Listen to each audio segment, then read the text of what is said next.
In this lesson on moments, we're going to be looking at centres of mass.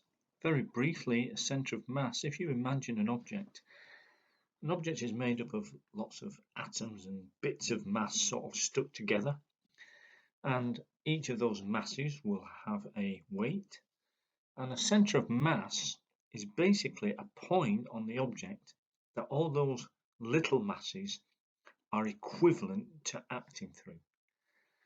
So basically, all the forces of weight that act on an object in its makeup can be all summed up by acting as one single mass through a particular point, and that point is called the centre of mass.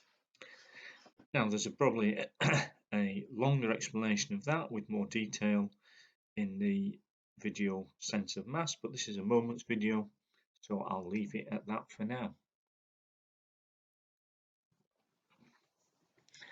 If a rod is uniform, it's easy.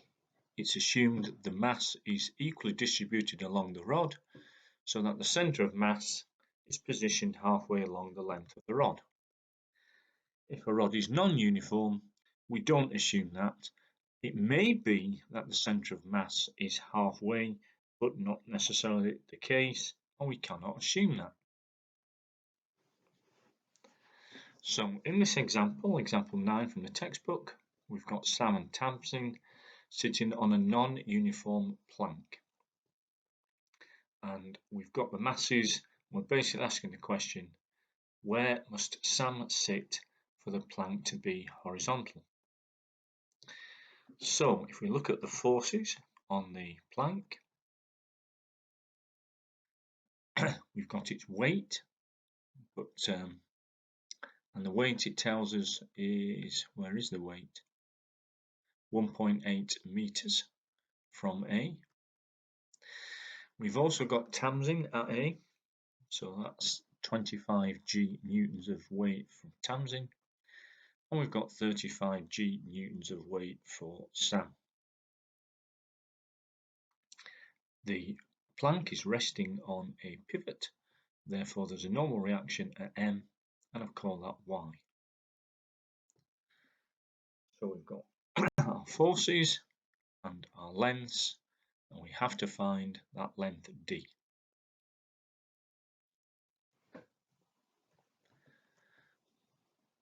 As you will have seen in previous videos, equilibrium means if we take moments about any point, we get 0 moment.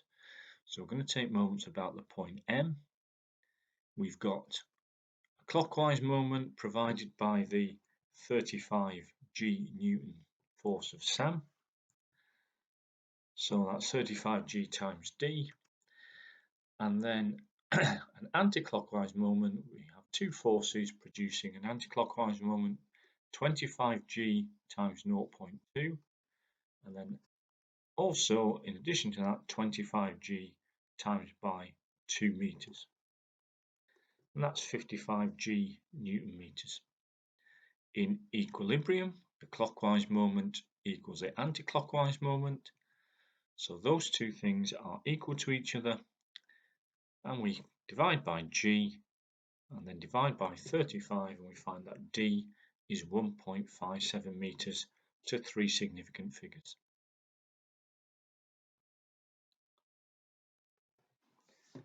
In our second example, once again, we have a non-uniform rod resting on two supports.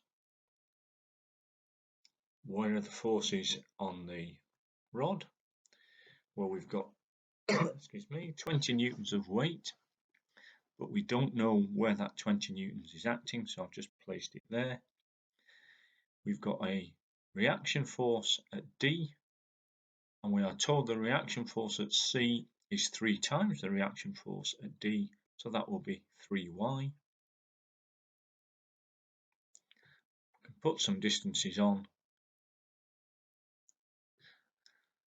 and those are our forces and distances that we require.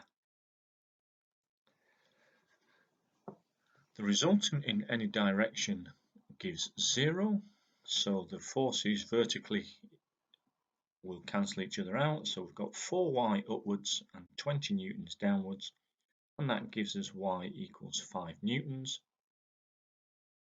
Replace y and 3y with 5 here for y, and 3y becomes 15. And now we can take moments about any point, and that will give us a 0 moment. So I'm going to take moments about point C. The clockwise moment is given to us by 20 times d.